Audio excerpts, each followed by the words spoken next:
I never thought I'd be in this position, but somehow I let myself get dragged into a mess that I never saw coming.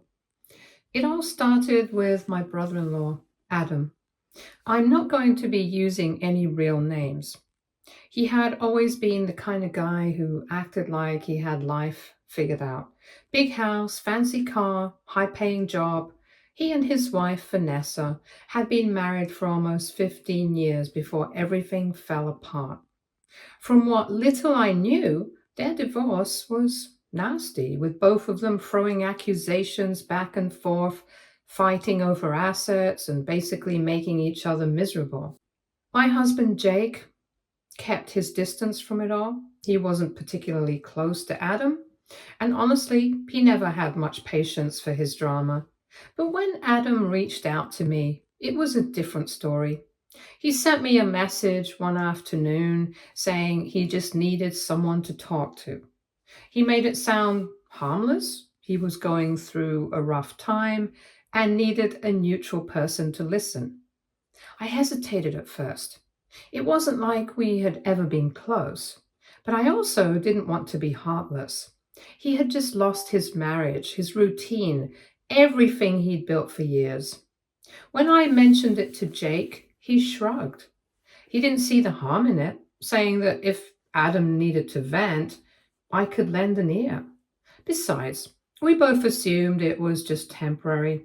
Maybe a few conversations to help him process things before he moved on. The first time we met, I made sure it was in a public place, a quiet little coffee shop, nothing fancy. Adam looked like a wreck. He hadn't been sleeping or eating properly. He talked about how the divorce had blindsided him, how he never thought Vanessa would actually go through with it. He swore up and down that he wasn't the bad guy, that she had overreacted to every little thing. I just listened. I wasn't there to take sides, and honestly, I didn't know Vanessa well enough to have an opinion. After that, he kept reaching out. Once every few weeks, and then once a week, and before I knew it, he was messaging me every couple of days. It felt weird, but he never crossed any boundaries. There were no inappropriate comments, no odd behavior, just a man who seemed desperate for someone to talk to. Looking back, I realize now how carefully he played it. How he made it seem like I was the one doing him a favor. How he leaned into the role of the helpless, grieving man who just needed a little kindness. A few months in, I started noticing subtle changes. The way he looked at me lingered a little too long. How he would brush his hand against mine when reaching for something on the table. The way he started complimenting me more and more, slipping in comments about how lucky Jake was to have me. I told myself I was overthinking it, that he was just being nice, that I was reading into things too much. Until the night everything changed. We were sitting at a small restaurant just finishing up dinner. He had seemed off the whole evening, fidgeting, hesitating before speaking. Then, out of nowhere, he looked me straight in the eyes and said that he wanted to ask me something important. I remember feeling uneasy even before he got the words out. He said that after everything he had been through, he realized what he really wanted in life. He wanted someone who truly understood him, someone who had always been there, quietly supporting him. He said that he and I had developed something special and he didn't want to ignore it anymore. I sat there stunned as he leaned in and suggested that we could have something together, that we didn't have to make it public, that Jake would never have to know.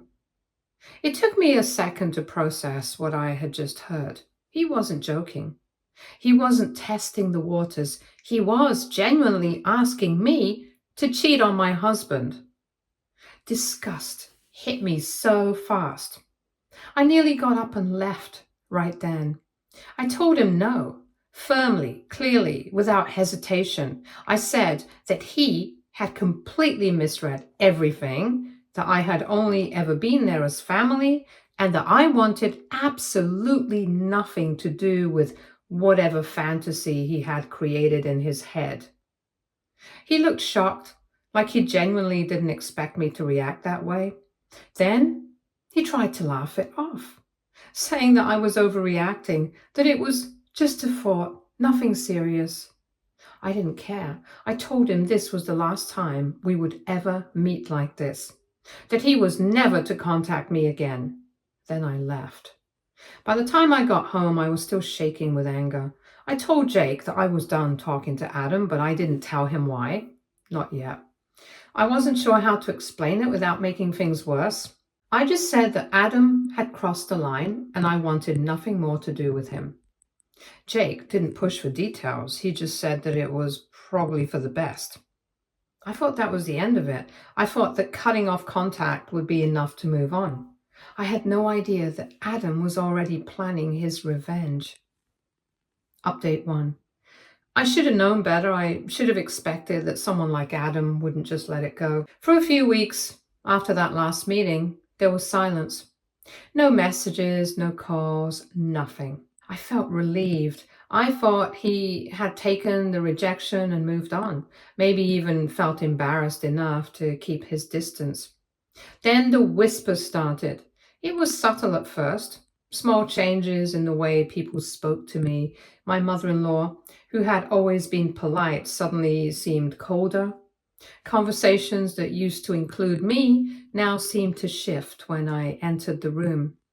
My sister-in-law, Laura, who had always been friendly, started avoiding me. I brushed it off at first, thinking I was imagining things, but then I noticed the looks. The hushed conversations that stopped when I walked in, the way people I barely interacted with before suddenly seemed to have an opinion about me. Something was wrong. I finally asked Jake about it one night while we were getting ready for bed. I told him I felt like his family was acting strange toward me. He frowned and said he hadn't noticed anything. Then, almost an afterthought, he mentioned that Adam had been talking to the family a lot lately. That was the first time my stomach dropped. I asked what Adam had been saying, but Jake shrugged, saying it was mostly about his divorce and how hard things had been for him. I wanted to believe that was all it was. I wanted to believe that Adam was just venting and that I was being paranoid. Then Laura messaged me. She said she needed to talk in person. We met at a cafe near her place, and she got straight to the point. She asked me if I had been meeting Adam behind Jake's back. The shock must have been obvious on my face because she quickly added that Adam had been saying things, that I had been reaching out to him, that I had been desperate for attention, playing the caring sister-in-law while secretly trying to get close to him. I felt sick. I asked her what exactly he had been saying, and that was when I realized how deep the lie had gone. Adam had told everyone that I had been the one chasing after him, that I had been constantly reaching out, always making excuses to see him, that I had been the one getting too close, looking for comfort, telling him things about my marriage that I shouldn't have. And the worst part, he had proof. Screenshots of messages, photos of us meeting at restaurants and cafes. A twisted version of reality carefully curated to make it look like I had been after him the entire time. I felt like I couldn't breathe. I told Laura the truth, every single detail. I told her that Adam had been the one to reach out, that I had only ever met him in public places, that I had never once crossed a line. She listened, but I could tell she was struggling. I could see the hesitation in her eyes. Finally, she sighed and said that she wanted to believe me, but she wasn't the only one Adam had talked to. He had been telling this story to their parents, their cousins, even a few family friends. He had painted himself as the poor, vulnerable man who had been betrayed by both his wife and his brother's wife. And the worst part, people believed him. I left that conversation feeling numb. When I got home, I told Jake everything. I told him about the way his family had been treating me. I told him about Laura's accusations, and most importantly, I told him what Adam had done, how he had twisted the truth, made himself look like the victim, and turned his entire family against me. Jake didn't react the way I expected. He didn't immediately defend me. He didn't immediately call Adam a liar. He just sat there, silent. That silence did more damage than any accusation ever could. I asked him if he believed me. He said he didn't know what to think, that Adam had been saying one thing and now I was saying another, that it was a lot to process. So he knew? I couldn't believe it. After everything, after all the years we had spent together, he was hesitating. I told him to check my phone, to look at my messages, to see for himself that I had never once initiated anything. He hesitated before agreeing. When he looked through my phone and saw that there was nothing incriminating, he finally seemed to relax, but his next words made my blood run cold. He said that even if I was telling the truth, I should never have met Adam in the first place, that I should have set boundaries earlier, that I should have been more careful. I had never felt so betrayed in my life. I told him that I had only ever tried to help. I had never thought for a second that Adam would twist things like this. He had even agreed to the meetings. He sighed and said that the damage was already done. The next few days were unbearable. His family completely turned against me. Every time we visited, I could feel the judgment in their eyes. His mother barely acknowledged me.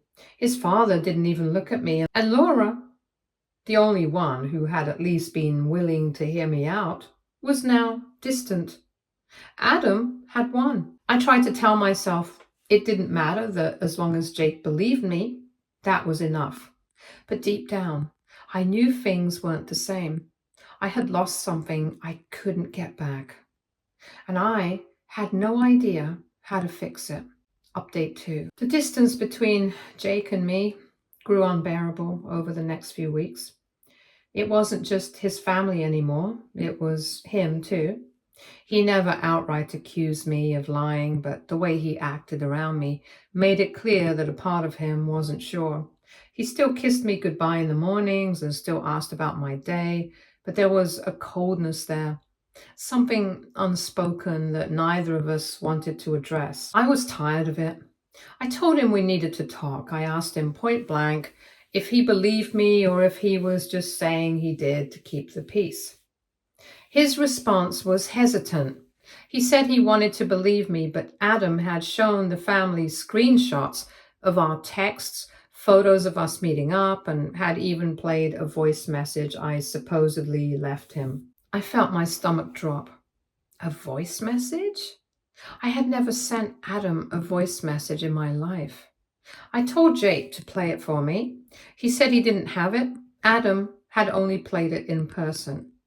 That was the moment I realized how deep Adam's lies ran. He wasn't just twisting the truth, he was creating entirely new pieces of evidence that I had no way of disproving. I told Jake that if Adam truly had evidence, he wouldn't just be showing it in person. He would be sending it around, making sure everyone saw it.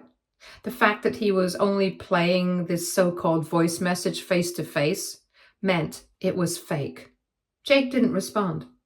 I felt my throat tighten. I told him that if he truly loved me, he would trust me over his brother, especially considering Adam's history. He said that this wasn't just about trust, it was about family. That his parents were convinced that his relatives were siding with Adam and that it wasn't just something he could ignore. I couldn't believe what I was hearing. I asked him if that meant he was choosing Adam over me. He said it wasn't that simple. I told him it was exactly that simple. That night, I couldn't sleep. I kept replaying everything in my head, wondering where I had gone wrong. I had only ever tried to be kind. I had met Adam in public places. I had never once crossed a line, and yet here I was being accused of things I hadn't done. with the one person who was supposed to stand by my side wavering. I couldn't just sit back and let this happen. The next morning, I called Laura. She hesitated before calling back, and I could tell she wasn't sure she wanted to talk to me, but I told her I had proof that Adam was lying. She sighed and said that she didn't know what to believe anymore, that Adam had shown them so much supposed evidence that it was hard to just dismiss it. I told her to meet me in person. I needed to show her something. When we met at the same cafe as before, I pulled out my phone and showed her my entire text history with Adam. Every message, every call log, nothing was hidden. I told her that if I had been the one pursuing Adam, there would be messages to prove it. If I had truly been after him, why would my messages be so neutral? Why would they always be about him venting and me just listening? She frowned as she scrolled, her expression shifting. She admitted that Adam had never actually shown them the full conversations, just selective screenshots. That was when I knew I had her. I told her that Adam was manipulating all of them, that he was using their trust against them, because he knew they would believe him over me. She sat back, her face pale. She said she didn't know what to do with this information. I told her she had to tell Jake. She hesitated and then said that she would try, but she couldn't promise he would listen. That was the moment I realized how deeply Adam had poisoned everything. When I got home, Jake was waiting for me. His arms were crossed, his face tense. He asked me why I had gone to see Laura behind his back. I felt the anger rise inside me. I asked him if he was seriously accusing me of sneaking around when all I had done was try to clear my name. He said it wasn't about sneaking around, it was about making things worse. I couldn't believe him. I told him that I was fighting for my reputation while he was just sitting there, letting his family tear me apart. His jaw tightened. He said that he was stuck in the middle and that I needed to understand how hard this was for him. I laughed bitterly. Hard for him. I told him that his biggest struggle was choosing who to believe, while my entire character was being destroyed by a man who wanted revenge for a rejection. He didn't say anything. I felt my heart sink. I told him I needed to know right now if he was on my side or not. He looked away, and that was my answer. I told him I was done trying to prove myself to people who had already made up their minds. I packed a bag that night. I didn't tell him where I was going, I just left. Update 3. Leaving wasn't easy. I didn't have a set plan. I didn't have a place lined up. All I knew was that I couldn't stay in a house where I was constantly walking on eggshells, waiting for my husband to make up his mind about whether I was worth defending. I booked a hotel for a few nights and turned off my phone. I needed space. I needed to think. When I finally turned my phone back on, I wasn't surprised to see dozens of missed calls and texts from Jake. Some were short, demanding to know where I was. Others were more desperate, asking if I was okay, telling me we needed to talk.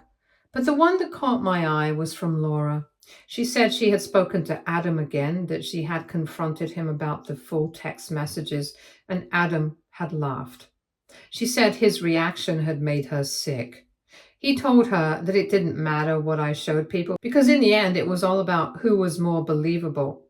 And between him, the long-trusted golden son of the family, and me, an outsider who had been around for only a handful of years, it was obvious whose word would carry more weight.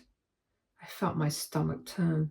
Laura said she didn't know what to do. She told me she wanted to believe that the truth would come out eventually, but the way Adam spoke made her realize he wasn't just defending himself. He was actively enjoying this. I asked her if she had told Jake. She hesitated before admitting that she had. I asked her what he had said. Her silence was enough of an answer. I hung up. I sat on the edge of the hotel bed, staring at the floor, feeling the weight of it all settle over me, no matter what proof I had, no matter how much I defended myself. Adam had already won in their eyes.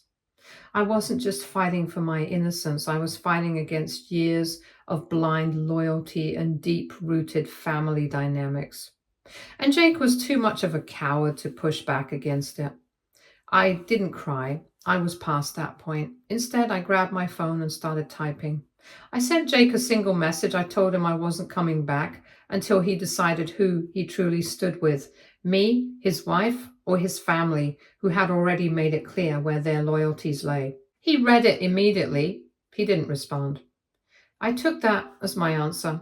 Over the next few days, I focused on securing a more permanent place to stay. I reached out to an old friend who lived in the city, and she offered me a spare room in her apartment until I figured things out. I packed up my things from the hotel and moved in with her. The relief of being in a place where I wasn't constantly under scrutiny was overwhelming, but it didn't last because Jake finally decided to show up.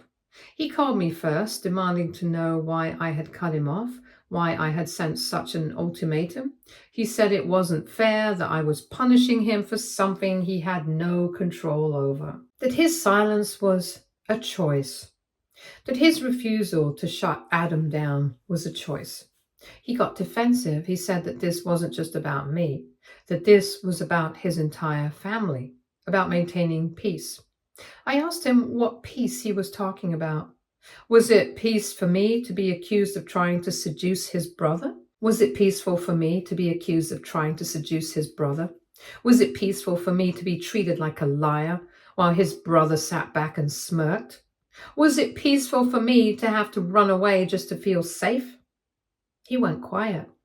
I told him I wasn't asking him to choose between me and his family. I was asking him to choose between truth and lies, between right and wrong. He told me that it wasn't that simple. I told him that it absolutely was. He said he needed more time. I told him I had already given him more time than he deserved, and then I hung up. But Jake wasn't done, because the next thing I knew, he was knocking on my friend's door. She opened it, startled to see him there. He asked for me. She hesitated, looking back at me as if to ask what I wanted to do. I stepped forward. I told him he had 5 minutes. He looked exhausted. His eyes were bloodshot, his hair unkempt. He said he hadn't been sleeping, that everything was a mess, that his parents were furious at me for leaving, that Adam was still playing the victim and getting the entire family worked up. I told him that none of that was my problem. He said he missed me, that he just wanted things to go back to normal. I told him that there was no normal to go back to. I told him that I wasn't going to be guilted into coming home, that I wasn't going to sit there and let his family tear me down while he sat on the sidelines waiting for things to blow over. He looked desperate now. He said he just needed to figure things out. I told him that I hoped he did, but I wouldn't be waiting for him to make up his mind. And then I shut the door in his face. Jake didn't stop after I shut the door in his face. He knocked again, harder this time. He called my name, his voice strained, telling me he wasn't leaving until we talked properly. My friend stood beside me, arms crossed, ready to tell him off if needed, but I shook my head. I wasn't going to fight with him through a door. I waited until the knocking stopped, until I heard his sigh, heavy and exhausted. Then finally he left. I wasn't relieved, I was just tired. My friend looked at me carefully before asking if I was okay. I told her I was fine, even though we both knew that wasn't true. She offered me a place to stay for as long as I needed, and I was grateful, but I also knew I couldn't hide out forever. Jake wasn't the only problem, because Adam was still out there running his mouth. Laura called me that evening, her voice tight with frustration. She said Adam was spinning even more lies now, telling people that I had left Jake because I had been caught trying to manipulate him into giving me money, that I had abandoned my husband when things got too difficult, proving that I was just after financial security all along. I asked her if Jake had said anything to shut that down. She hesitated before saying that Jake had told Adam to stop, but it was weak. He hadn't really defended me. He had just told Adam that there was no proof and that he should drop it. No anger, no real pushback. I shouldn't have been surprised. Laura told me she had tried arguing with Adam, but he was smug.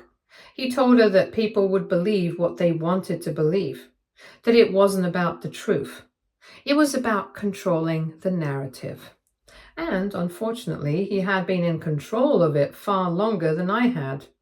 Laura was angry. She said she wanted to do something, anything, to stop him from getting away with it.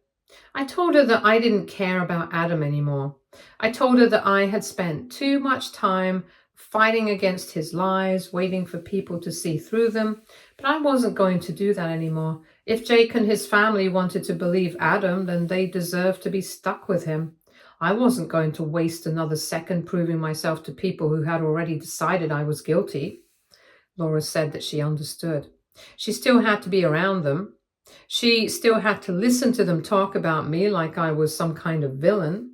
I told her that if she ever needed distance from it, I was here. She thanked me. And then I hung up. Update 4. The next few days were quiet. I focused on looking for a permanent place, finally making arrangements for an apartment of my own. I started moving forward, step by step, without looking back, until Jake showed up again. This time, he wasn't desperate. He wasn't apologizing or begging me to come home. He was angry. He demanded to know how I could just cut him off like that.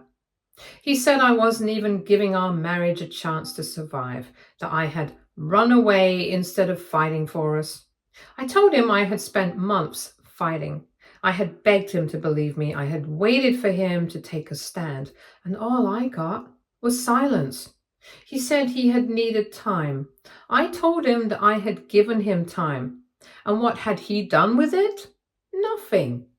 He had let Adam do whatever he wanted while I was painted as a liar. He had stood by while his family tore me apart. He said that wasn't fair. I asked him what wasn't fair, me leaving? Me refusing to sit around and take it anymore? He didn't have an answer. I told him that I wasn't coming back, that I didn't love him anymore. I could see the way his expression cracked just for a second, like he hadn't really believed I would go through with this, like he had thought deep down that I would eventually forgive him, but I wasn't going to. He said I was throwing everything away. I told him that he had thrown it away first. He tried one last time. He softened his voice and told me we could go to counseling, that we could rebuild. I told him that there was nothing left to rebuild, and then I walked away. He didn't follow me. Update 5. A few days later, Laura asked if I still had any conversations with Adam. Every message, every call log, every receipt proving that I had never once tried to seduce him, never once asked for a single cent. I told her I did. She asked if I would send them to her. I hesitated, not because I was afraid, but because I wasn't sure if it would even make a difference. Jake's family had already decided who I was in their minds. What proof would even matter? Laura said she just wanted to try. So I sent everything. Screenshots of Adam asking to meet, screenshots of him confiding in me, telling me he had no one else to talk to. The last message I ever sent him, telling him to leave me alone. Then Laura asked if I had any proof that I had told Jake the truth from the start. I sent those too. The messages where I had begged Jake to believe me, where I had told him everything over and over again, where I had fought for our marriage, even when it became obvious that he wouldn't fight for me. These conversations happened when Jake stopped talking to me. Laura sent it all out. And then predictably, the family fumbled. I could almost hear them scrambling to make sense of it, trying to twist it into something else. Maybe Adam had faked the messages. Maybe I had somehow manipulated him into saying what I wanted him to say. Maybe I had sent Jake those texts after the fact to make myself look innocent. Laura told them they sounded ridiculous. Some of them backed off, ashamed. Some of them doubled down. Jake, he stayed silent. And that was when I realized I was done. Laura had defended me more than my own husband. I should have married Laura instead. I told her that, and she laughed and said I deserved better than her, but I could hear the anger in her voice. Not at me, at them, at Jake, at all of them who had stood by and let this happen. And I knew then that I wasn't going to wait any longer. I was going to file for divorce. I had wasted too much time already. Stay tuned for more stories from our girl relationships.